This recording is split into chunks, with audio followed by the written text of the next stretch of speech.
Welcome to another episode of Alignment First. I'm jamming with Amy Young, the CEO of Redefine Possibility, and shout out to Christian Ponder at the Post for bringing us together. You and I spend a lot of time working with leaders in consulting and strategy, and you have a very specific mission in empowering women who want to do more. And I'm super curious. I have so many thoughts about this.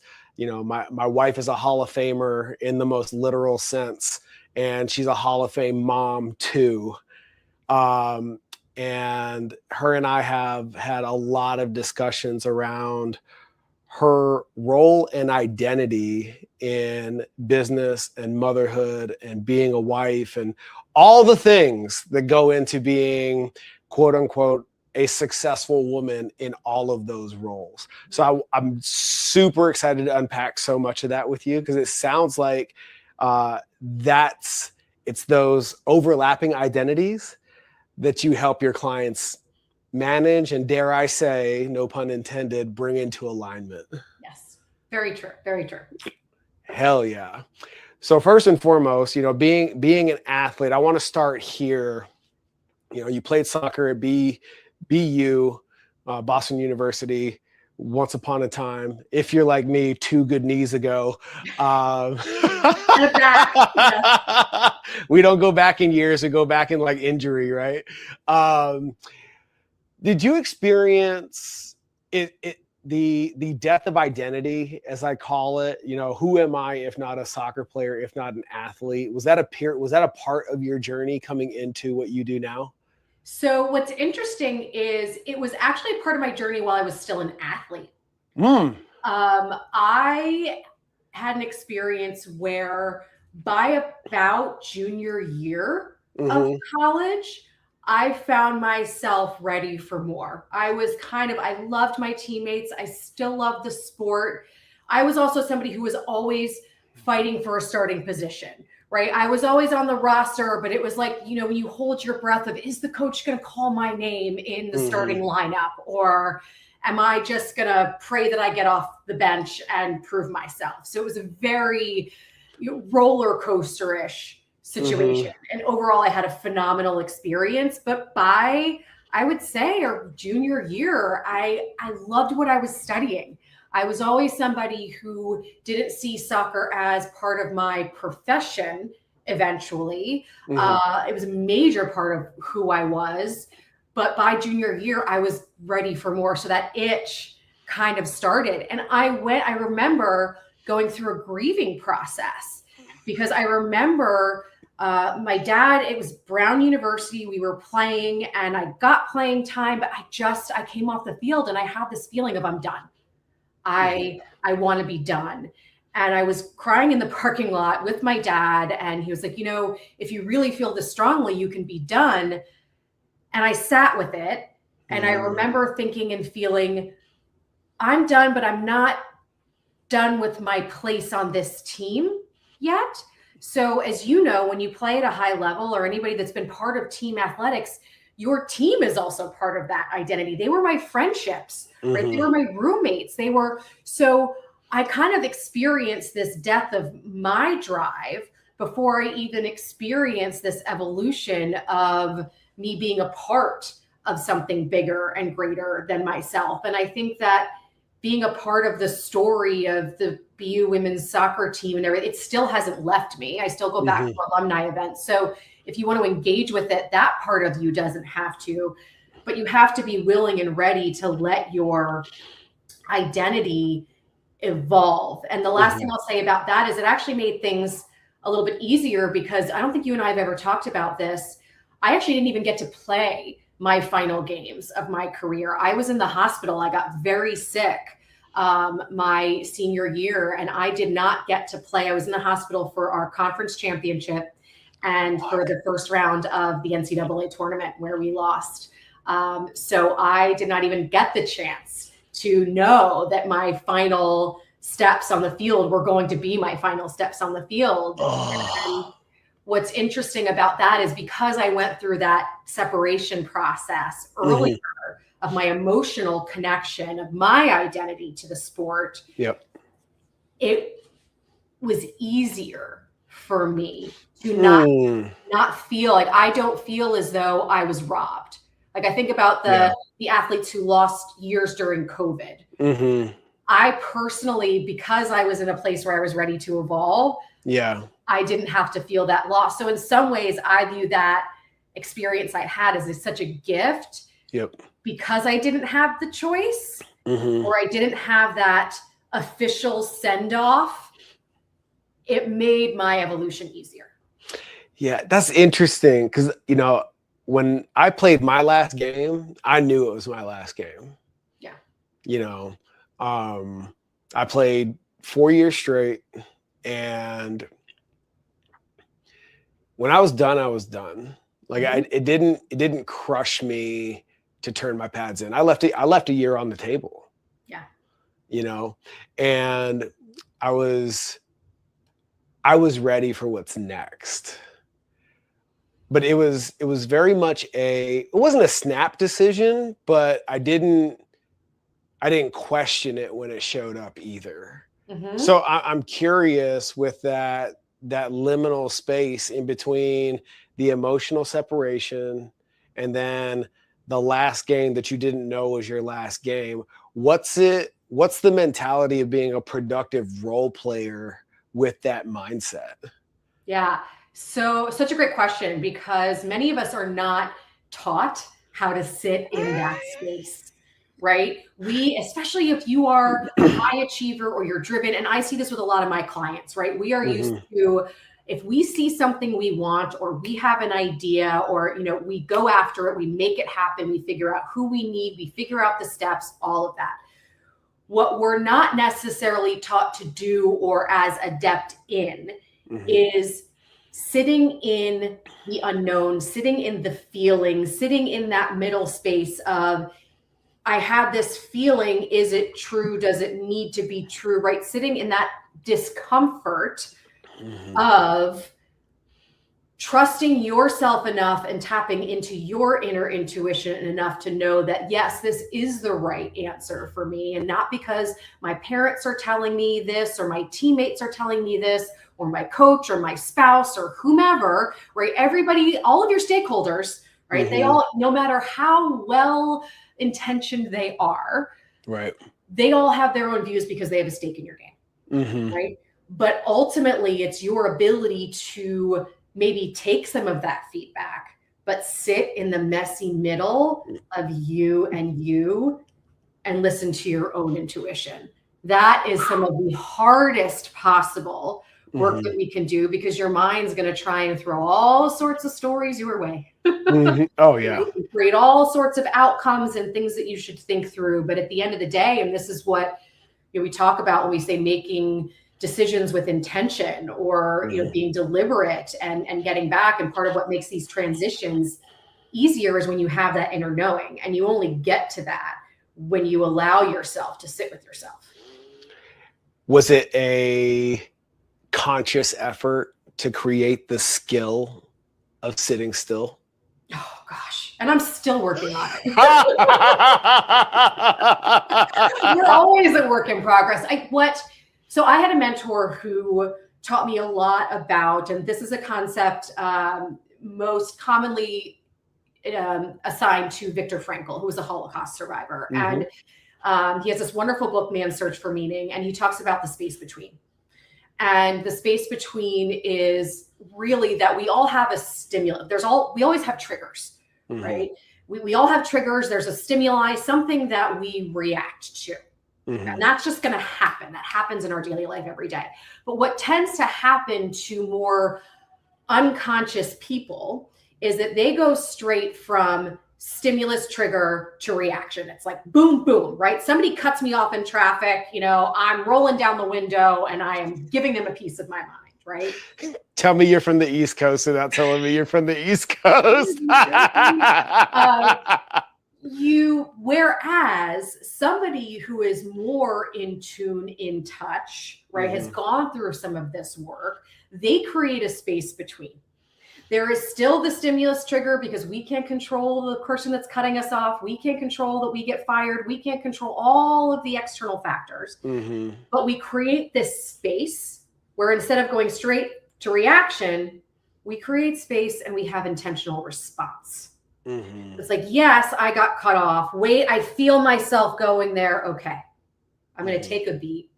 That person could have just gotten really bad news, or that person could be on their way rushing to see their parent who is in the hospital dying. I don't know, but this is what I'm choosing to sit with and therefore create a response of, I'm sending you so much love because clearly there is something going on for you, right? In that cutoff circumstance.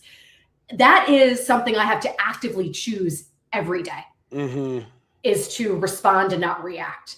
It is our choice. We have to be willing to take that beat, to take that space, and to know ourselves well enough to come at life via response instead of reaction. It is a practice.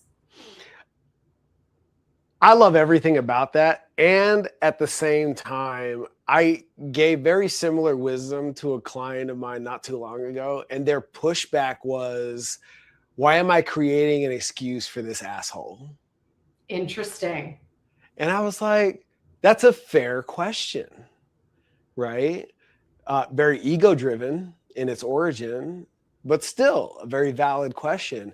And it forced us to come to a different solution, a different means to the same solution.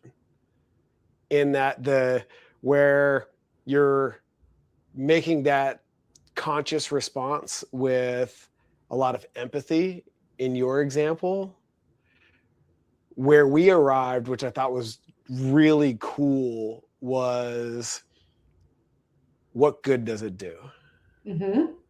And creating that space with a question as opposed to the best of intentions, right? What good would it do if I react this way versus that? Yes. And creating like a decision tree, if you will. Do you feel like there's an energetic difference in those two pathways? Maybe slightly. Where my brain was taking me, that I was so vibing with what you were saying while you were talking, is in both circumstances, I think what's at the root of both the beautiful question that you got to with your client and my being able to, send light and love totally is empowerment. That in both circumstances, we have taken our power back to make the conscious choice of how we want to deal with the fact that this person just cut us off in traffic. Whereas when we sit with what your client offered to you, well, why am I going to make excuses right for him? Well, we're still giving him the power back. Right. You're still energetically handing the power back over to him. So let's build a bridge where, I might be able to say light and love because I don't even want energetically, that to be a part of my space. A lot of clients, need that bridge where we're not saying what he did is okay. How can I get you to a place where you can start to shift the power back to yourself, versus giving it to him? So that's what I well, this is interesting because what I'm remembering now in that conversation, the trigger for the pushback was their perception of that guidance was, you're asking me to ignore my emotions. Are you telling, the question they asked before making the excuse was, are you asking me to pretend I'm not pissed off? That's a really great point. I don't want to cut you off. No, go ahead. No, because this is something I talk about all the time with clients, and I have to work through myself as well, is not to gaslight myself, right? And I never ask that of clients either, right? If you're feeling ragey, feel the rage, right? If you are do not tell yourself, oh, I shouldn't feel that way, right? No. Yes, if you're going to get triggered, right? There's also a difference between a healthy expression, right, and an unhealthy expression. So if you are in that moment, like, you know, this is why I could never go on a reality show, right? There are times in my car where, yes, my hands are on the steering wheel and I'm, right? And then great, you let it out. And this is part of where the power comes in, right? It's like if you are someone who is triggered and needs to feel that, it's important to you to feel that. You need to feel seen, heard, and validated. Yeah, you know what? Scream into the steering wheel, right? Do the thing, but let that be your expression and move on. Right. To what good is it doing me? To hold on to that. It's when we hold on to the emotion that the trigger represents for us, that's where the power transaction happens. Right? Yeah. I am all for feeling a feeling. I punch a pillow. I actually had a friend give me a punching bag that I keep in my basement for, like, if I really am holding on to something and I need to go through it, you have to get it out. Expression, right? You need to move it through the body. Dis-ease in the body. Right. So get it out in a healthy way, scream into your arm, right? Whatever that is, but then let it go. Express it so that it doesn't stay with you. Would you say that it's normalized now, the suppression of our emotions, that even when you give or help somebody come to that conclusion for themselves, that they've become so accustomed to stuffing it down and pretending everything's okay, and, you know, insert coping mechanism here, that when you offer them that conscious choice to express whatever it is they're feeling, they almost don't know how anymore? Oh, it does not. They don't know how, and it doesn't feel safe. It does not feel safe for them to, especially, I'll overgeneralize a bit here, but for women often, and this is where the topic of generational trauma and like generation to generation stuff is handed down, where women often, it was not socially acceptable for women to feel anger, to be angry, right? We had to smile, we had to be pretty, we had to, right, whatever those things are, whatever those messages were that you received. So we did not feel that we were allowed to have these things. So this is where you actually bring me back to an important point that I wanted to raise about what we've been talking about is, you know, it's important to meet people and clients where they are, right? If you have someone who, you know, was not taught how to feel their emotions, was really not taught how to express, I might not the first session say, you need to go to a rage room and you need to start, you know, throwing plates at a wall and getting satisfaction. It might just be that you allow them to cry at the fact that they weren't allowed to feel anger, right? I know I love my parents. I think that they did the best job, just as I'm trying to do the best job with all the triggers and traumas that I have, which is like, my dad oftentimes was, are you crying? I'll give you something to cry about, you know, like, from that, you know, type of household. And it's passed down.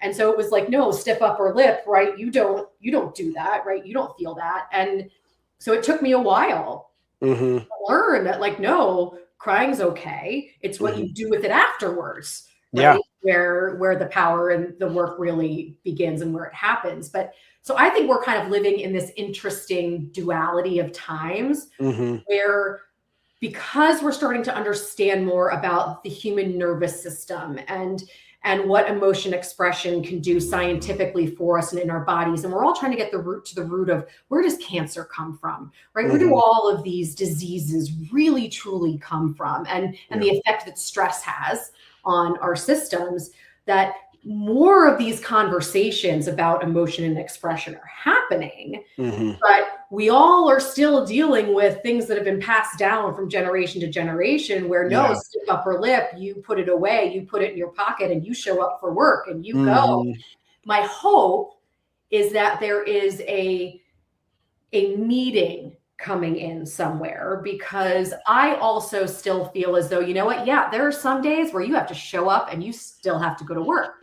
Mm-hmm. You have to show up and parent on days when, God, I'm falling apart, right? Or things still happen. Some of us, we lose people that means the world to us, Mm-hmm. and we have to show up and still go to work so that we can put food on the table, right? Yeah. Like, we don't want to deny that that's not a reality. So I think it's this awakening, hopefully, but in a way where we're going to figure out how we work with it and through it and use it to our advantage so that we can still be well-functioning members of society. Because if all you do is sit and feel your feelings all day long, right, then we're going to need to have the discussion 2 to 3 weeks in if you're still in this space of then what do we do with that? So it's a journey, I think, that we're on, and we're in a time of duality.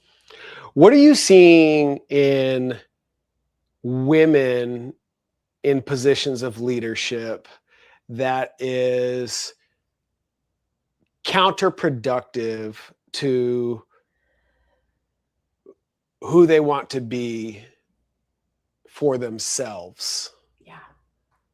Love this question.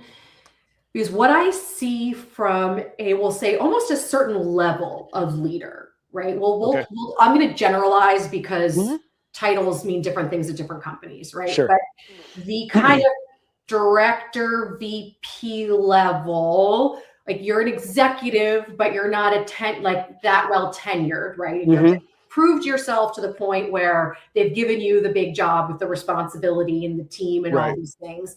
And many women also at that stage of life have children or partners or aging parents or however complicated your personal life is. Right. What I tend to see is that there's this, discussion of, okay, great. When we talk about setting a vision then for where you want to go, let's talk about what we need to change, because oftentimes it's what got you here that is not going to get you there, right? It is, taking on all of the work. It is having to produce A+ work in everything you do. It is having to give every aspect of yourself, work on weekends, right? Still do the PTA, still do all the volunteering, say yes to all the things, right? That people responded to that got you here. But if you really want this level of success, you got to learn what your values truly are, what your definition of success is, right? What you're willing to say no to, so that you start having the energy to create the impact that's going to get you here. Because I see a lot of women still spin here because they're trying to do it all and be everything to everyone. And therefore, they're not really doing the things. And then that's when you wake up and you go, wait a minute, I have all these things I thought I was supposed to have. Why am I so tired and so miserable all the time? This is not what everybody told me it was going to be, right? This is my experience, which is how my burnout happened. Yeah. And that's what led me to do what I do, because I got so curious about what happened? What happens? Yeah. Why do we feel this way? Why do we get here? Yeah. And if I may, I'm curious, and that's why I asked you a question in the beginning, because I think this is really fundamental to the conversation. What were the impacts on your marriage as you approached that burnout? Whew. I think that I'll take you on a little bit of a journey with this, which is that, one of the things that I think my husband and I, what always drew us to each other, we've known each other since we were 16. We started dating at 18. Wow. Is that we both had drive. We both had big ideas for what we wanted to accomplish and who we wanted to be. And, coming out of school, we both ended up finding careers that over a little bit of time that we both really liked. And that, we both achieved a lot of success where we were on par financially with each other. I might've been a little bit higher at certain points, but we were both kind of on that success track. And we had, 2 kids. I became pregnant with my 3rd. And I just, again, kept taking on more and more, because not only did I have this idea in my mind of what I wanted to achieve from an ego-driven perspective in my career, right? But also what type of mother I wanted to be and what I thought that a good mother was. And a lot of those pictures were, again, generational things that had kind of been passed down, or societal expectations that I had assumed as my own subconsciously, and I didn't even realize it. Yeah. So when I started holding on to so much of this, right, that's when mentally it really just started to be too much baggage to carry. And it was, panic attacks at work, brain fog, like to the point where things that I could do at the drop of a hat, negotiate a contract agreement, come up with a strategy, like my mind would go blank. And it was very disarming because my brain had always functioned really well and worked really well. And so when that started to happen from a relationship perspective, I think my husband and I both experienced a period of loss of who I was. When I was able to hold on to these things. I think that, and he and I have talked about this, that he had this idea of where we were going to be financially. He had this idea of like how we were going to keep growing and kind of on parallel. And I think both of those things had to be rewritten when I finally said, I don't think I can do this anymore. And one of the reasons I made the choice I did to step back and start my coaching business was that I had a moment where I was sitting in my basement and I was folding laundry. It was like 9:00 at night. 2 of my 3 kids still weren't asleep. And I'm going to date myself here, but my BlackBerry was buzzing incessantly, right? The good old days, right? That red light of death that would just like go when you got a new message. And I had it down while I was folding laundry. And at the time I was working alongside APAC. And so they were just coming online, right? As I was, and I just started crying. I said, I cannot do this anymore, because I had this clear image in my mind that if I kept down this path, if I just kept trying to push, I was going to be highly depressed. I'd had a history of depression when I was a younger teenager. So I knew what that looked like and felt like. I did not want to go back there. And I was probably going to be divorced. Because I kept putting my career first and like, how could I keep doing this? So both of those things stopped me in my tracks, and my body literally stopped me in my tracks because I started not being able to function. Yeah. So we had to rewrite our identities. We had to rewrite how we played off of each other, right? Then all of a sudden, when I started my company, he was the breadwinner. Right? And how did he deal with that? And how did it affect that? So we also had to deal with kind of rewriting our relationship and our identities as we've gone through that. And I'm not going to say that was easy, right? Because at face value, you can say, oh yes, honey, start your company. And yes, it'll be a lifestyle change, but we're going to make it work, right? And then, 8 months to a year in, the revenue's not what you think it's going to be. And you're sitting there going, okay, how do I have like without free, right? So these are things that you have to consciously communicate and talk over and be open and honest about what's important to you and what you need and what your feelings are, because it's a really, really just vulnerable time for both of you, as anybody who goes through change in their life. When you are with a partner, change is uncomfortable, and everybody's entitled to react to that in whatever way, and we often do based upon our triggers and things that happened to us when we were growing up. And it takes a strong relationship to be able to hold space for someone while still holding space for yourself while you're going through that transition. And it's not comfortable, and it's not always easy. Yeah. Well, first of all, I want to celebrate you and your husband for being willing to stay in the pocket to manage that, because it's a lot. And I think what makes it, at least in my experience, Nicole and I, it's the unknown unknowns, right? It's interesting because, like, in our lived experience, we are 11 years into our marriage, and we are not the same people at year 11 that we were when we were dating. Yeah. Right. And, you know, in our parallel growth journeys, very, very similar to yours, you know, it's never been the expectation that we grow at the same rate. You know, it's been a lot of this, you know, and it's been in different verticals, you know, in next level speak, we play in the sandboxes of health, wealth, relationships, and time. And in different seasons of our relationship, you know, her and I are putting more effort into those boxes than the other. Right.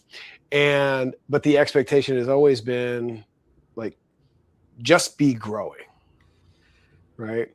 But I'm curious your thoughts here from the female perspective, because we are in a generation where I'm having a lot of conversations with single women our age who haven't found their person yet. And my wife is D1 and as ambitious as they come. And one of the agreements that has stood the test of time through all of that evolution is our commitment to, prioritize celebration over competition. Because I think for the generation that raised us, a lot of first opportunity career women, correct me if I'm wrong, some of the message that you guys got was you had to pick one. Or one was more important than the other, and they never overlapped. Best case scenario, you figured it out enough to run them in parallel. But if you wanted to be wife and mother, like, you had to not pursue a career. Or if you pursued the career, you had to forego for a particular period of time being a great mom and wife.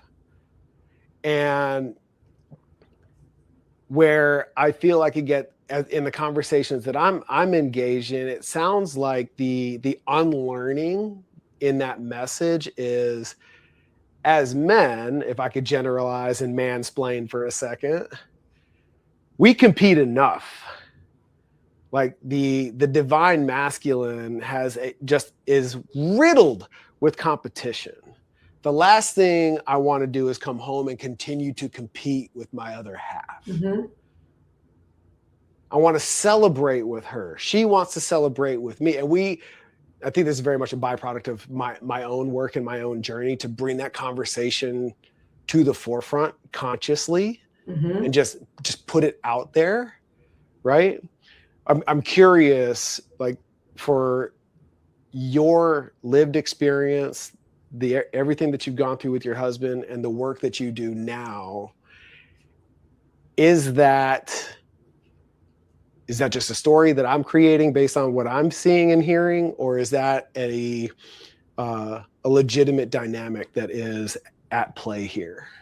I absolutely see it as a legitimate dynamic. And there are a couple of things I want to touch on from what you said. And one is, it's really important to be aware of when you feel like you're in competition or when you're starting to trend towards competition with your spouse or partner. And if, I would say there's often a feeling at the root of competition. And so for me in my journey, it's been resentment.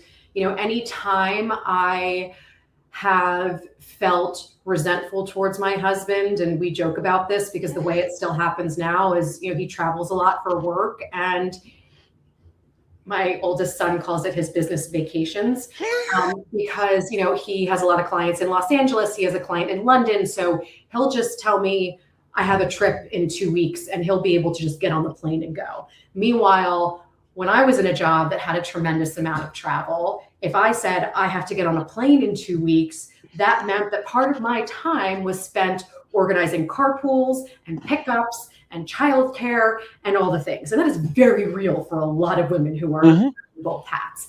And there was a long period of time where I would joke about it, but I resented that. Why can't I just be like, bye, peace out, And so I had to get really good at honoring and recognizing that resentment, and then to be able to verbalize that to him.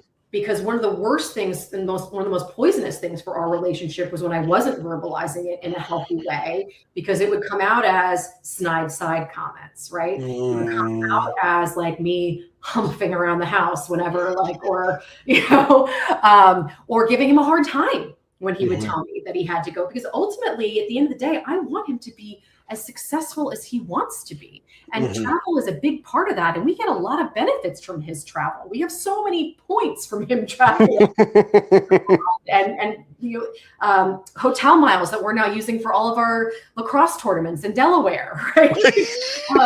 So there's so much to be grateful for around it, but I've had to get really adept at, because again, when you're driving, right, when you have these goals, and maybe because of family or again, aging parents, pets, right, whatever those dynamics are, you can't get them as easily as you want to. There are more roadblocks. It's really, really easy for that poison to start coming up. And if you don't have a healthy space or place to verbalize it in a non-victimized way, that just sits and eats. And that's where a lot of relationships, I see at least, start to erode. And then when it comes to your points about having one or the other, it's an important conversation, because I was raised by a mother who hated the fact that there were certain sports she couldn't play, who hated the fact that her brothers could do things that she wasn't allowed to do.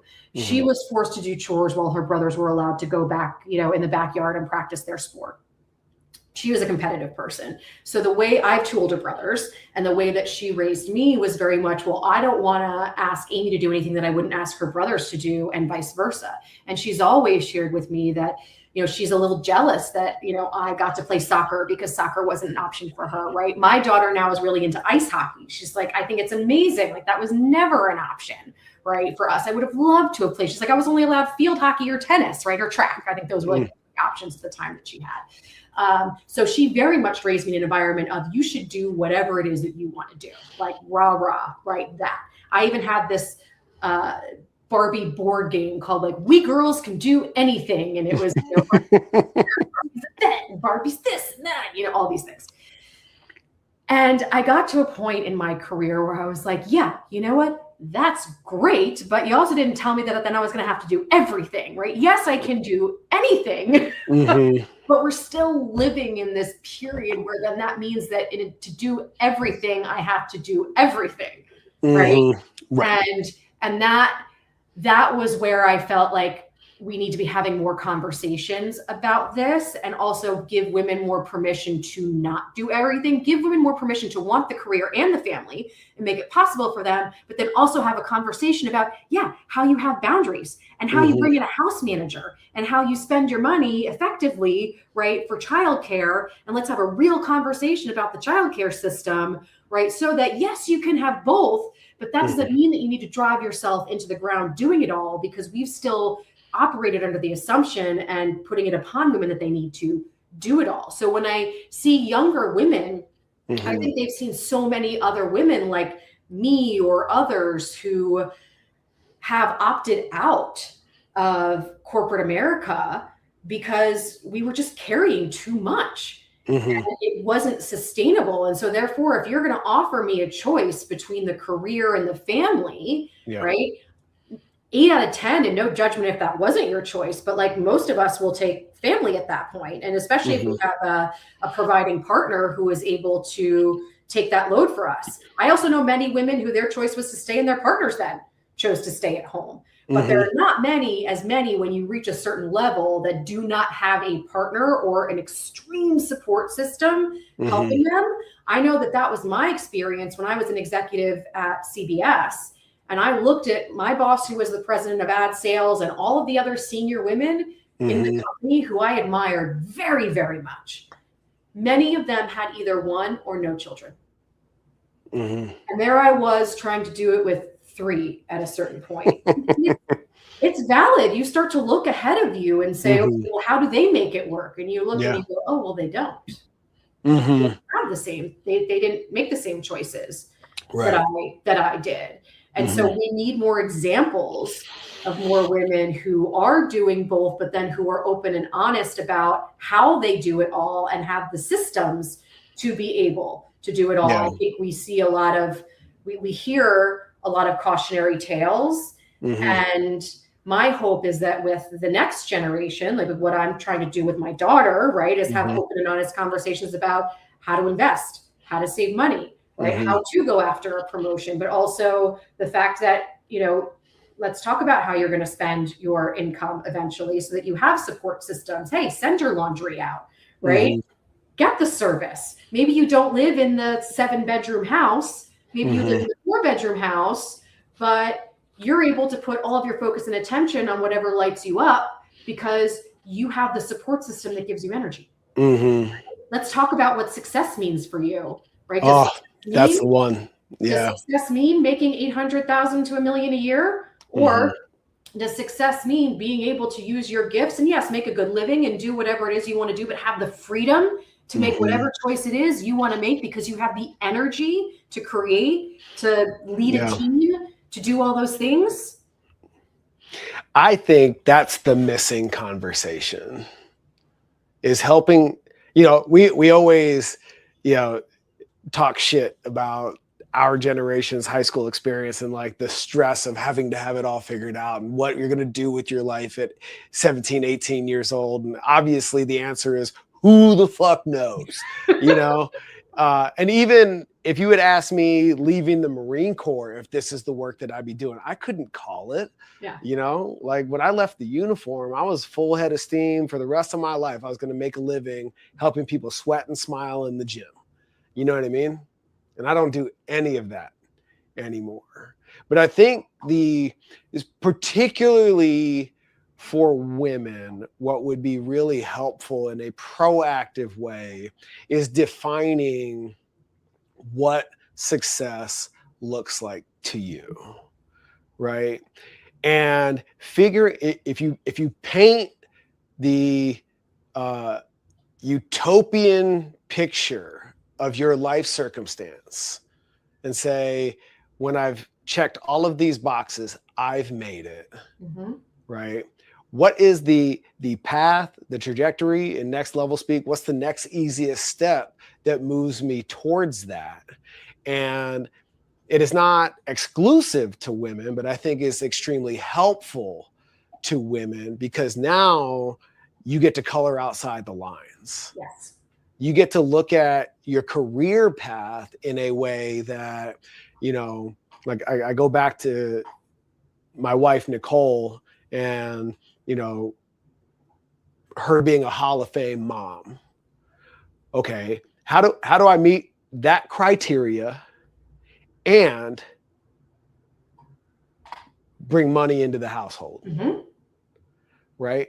And there's a particular equation that solves that for her. But I don't see a lot of people who don't have Michaels and Amy's in their lives, like pointing that out. Like what is that optimal equation for you? It might not be, you know, the 47th floor corner office at a Fortune 500 that allows you to be the Hall of Fame partner. It also might. Yeah. But what I notice is that most people don't ask that question. And if they do, it's so much later than it should have been. Oh, absolutely. And I would add that they don't ask it enough at different phases of their life and career. Because I can tell you that having that conversation with me at the age of 22, coming out of college, right? I want to be a television executive. Okay.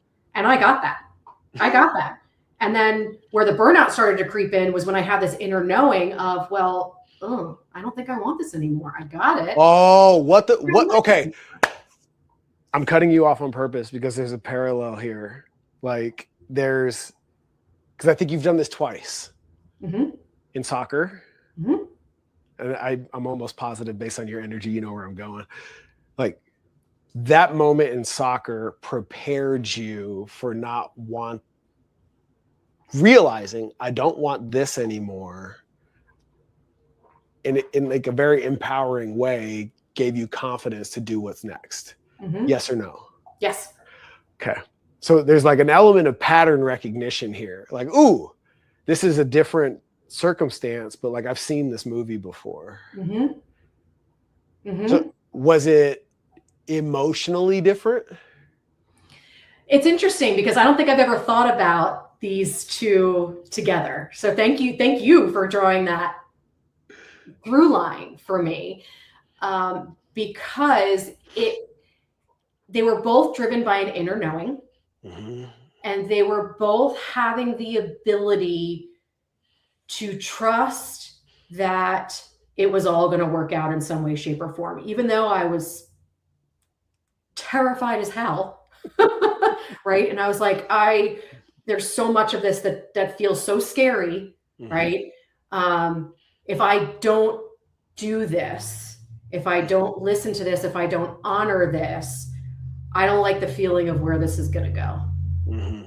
And trusting myself enough and my capability enough, even if I have no idea how it's going to work out, mm-hmm. right, to listen to the fact that it's time for something else.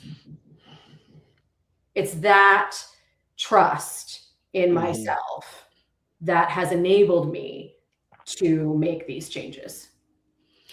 I love that.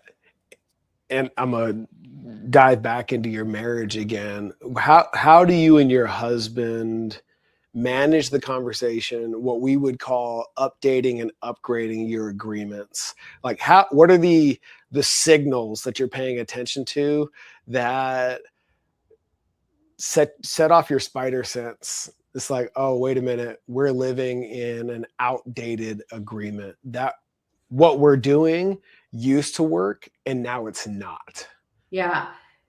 This is something that has definitely had to evolve over time, because we've definitely had instances in our relationship where we've waited way too long. And it's when all of the sudden you find yourself typically where the conversation ends up, right? Right. You find yourself turning away from each other, right? Where it's like, I am so into what I am experiencing, I am feeling the pain that I am in, right? This decision, all of the things that, and both of us tend to be introverted people. So I'm going to go inward and I'm going to say everything's okay, even though they can tell that something's not okay because we've known each other for so long. It's like, but I'm not going to tell them. I'm just going to sit in my little cave, right? Mm-hmm. And it's having to get better over time in certain moments. I'm doing this because I remember being in bed at one point, right? And touching his arm and being like, what's really going on? Mm-hmm. Like, maybe you don't want to talk about it yet, but like, I know you, I know something's going on. So please tell me, right? Having mm-hmm. those moments where you have to let them know that that there's something. Mm-hmm. Because especially when it comes to like sensing that a career change might be afoot or something else is going on, that affects everything. Yeah. Right. So there's having empathy that's a big decision. It's a big conversation. And maybe we don't really know how to handle it or how to couch it. Letting them know that you're open to hearing whatever it is they mm-hmm. have to say. And we both had to get a lot better at just holding space for each other. And we talked about like that space between, the reaction mm-hmm. and the actual response. Yep. But ultimately, we're a team. Mm-hmm. We're a system. We're a team. And it's, the only way that this is going to work, that doesn't mean we're not going to get frustrated and angry and mad and have to feel like all the things, right? Mm-hmm. But ultimately, it's a conscious decision to continue being a part of this team. And that means that we have to do the work at whatever it is we need to stay in this partnership. Mm. So we've both had to do work. And we've had some days where we've had to say, like, you know what? I'm not ready yet. I'm not ready to talk to you about this yet. But that also means that when we are, or that we actively work towards it. We don't just say that and then walk away and then never address it. Right. You have to constantly be making that conscious choice to come back to each other, because otherwise, like, you end up moving to different teams, and maybe that is ultimately where a relationship ends up. But being a part of that has been that conscious choice of, are we still rowing in the same direction? Right? I kind of feel like you've been rowing over here and I've been rowing over here. So, like, are we going to start rowing back over here? Let's talk about that and, like, figure that out. Because the other thing that I'm in strong belief of is that certain relationships are meant to be in your life at certain times for different reasons. The ending of a relationship, the ending of a marriage, while it can be extremely heart-wrenching and challenging, can also be one of the most beautiful metamorphosis is, which I don't think is a word, but that you go through, right? Evolutions that you go through. If you let it be, if you see it as that, if you open yourself up to it being that experience. And so there are going to be some times where, whether it's friendships, relationships, right? You were rowing like this in the same direction for a long time, and then you just start going like this, and you keep going. And you have to be willing to sometimes just also let that go and recognize that, no, we're not going to start rowing back in the same direction, and this sucks. But ultimately, that's okay, because, again, I trust myself enough to know that I'm going to figure this out. For you, is that conversation, does that still require an act of bravery? Yes. Or is it an expectation in your relationship? Like, this is an agreement that we're making, that when you're feeling some kind of way,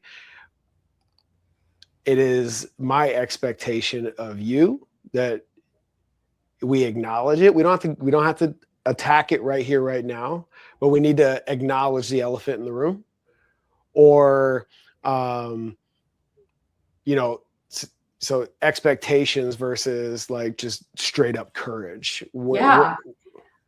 I would love to say that it's expectation, because at a certain point, like, you should respect my feeling is you should respect your partner enough to be able to have these conversations, to be willing to bring it to the table. Like, that is part of my own definition of being in a loving relationship, right, with somebody, is that level of mutual respect, that I care about you enough to tell you, right, when something is. That being said, because we are all dealing with our own stuff all the time, right, it will take acts of bravery and moments of courage to say, hey, are we okay? Say, like, hey, it feels like you've been really, really distant. Is something going on? Right? You have to be willing to use your voice in that way to continue to figure these things out and find those things out. So I think it's a healthy combination of both. And especially, like, if you have a partner, like my partner, he's wonderful, but he also didn't grow up in an environment where expressing his emotions and feeling his feelings was something that was accepted or done. So for him, like, his communication style that he grew up with is a little bit different than mine. My mother was very much into personal development and, always being better and using your voice, right, and all these things. So I come from a place where it was more acceptable for me to say, like, here's how I'm feeling. Right? Versus him, it's like, no, we just stuff that all inside and lock it in the lockbox, and we don't talk about it. And we say it, we drink too much on a Saturday night, right? And then it all goes away magically, right? Yeah. So your partner to know whether you need to be the brave one more often than not, and be okay with that.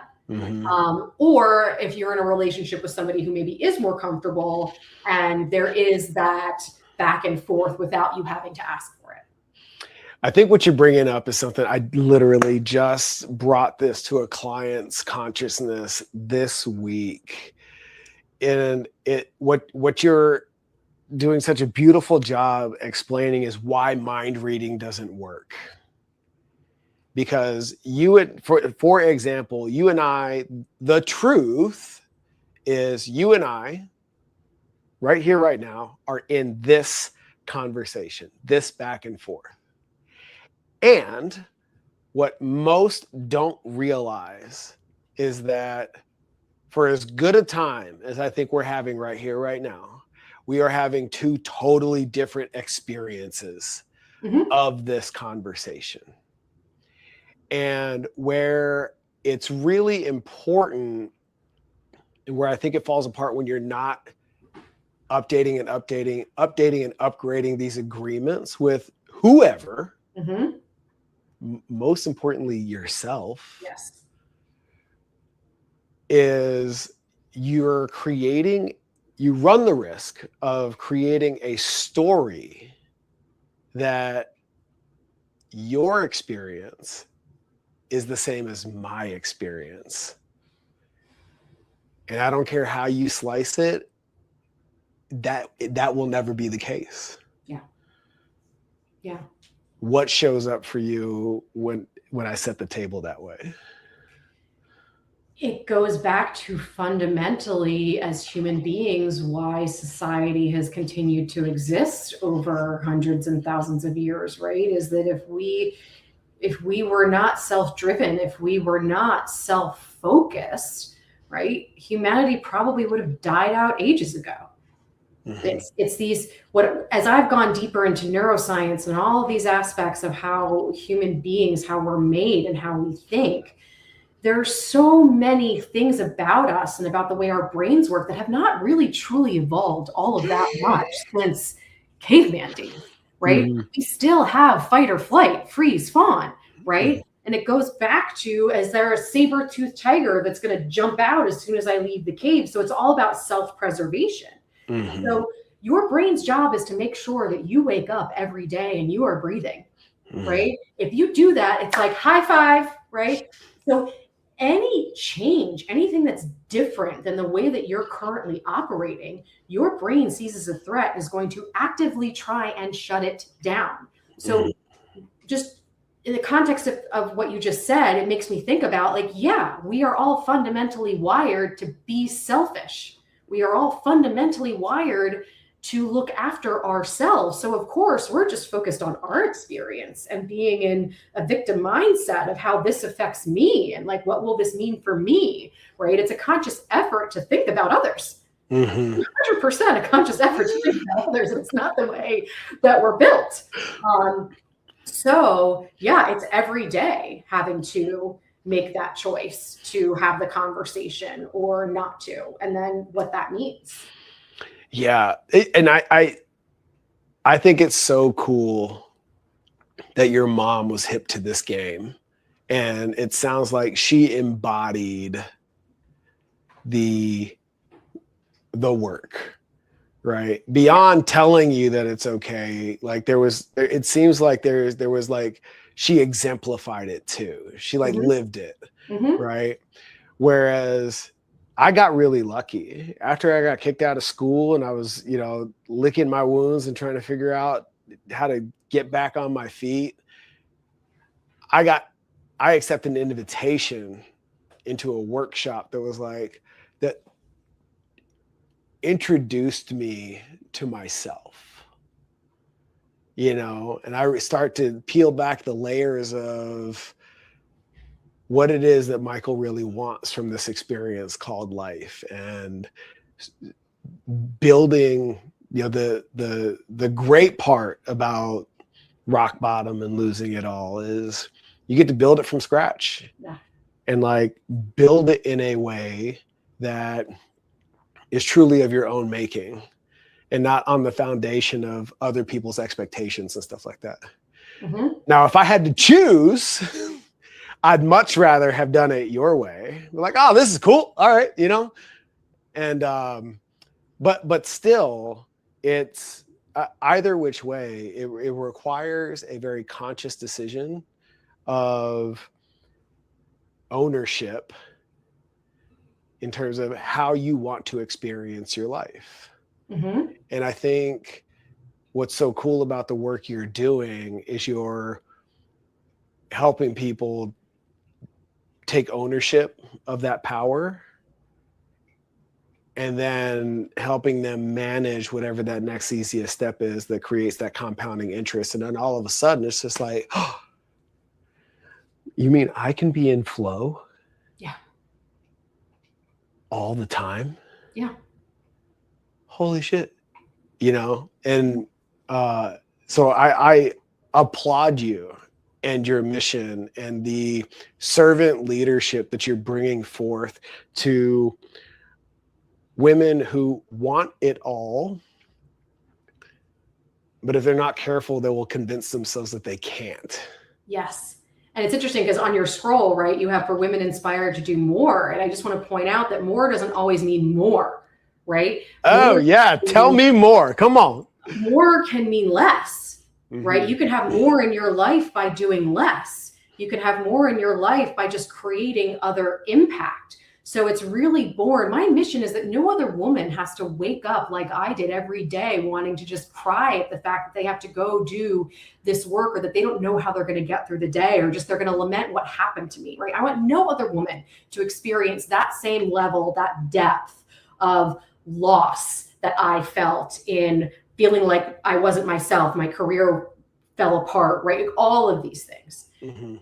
That's why I do the work that I do, is I think we are all way too valuable to society, to like the economy, everything, right? For women to be burning out and opting out. I do.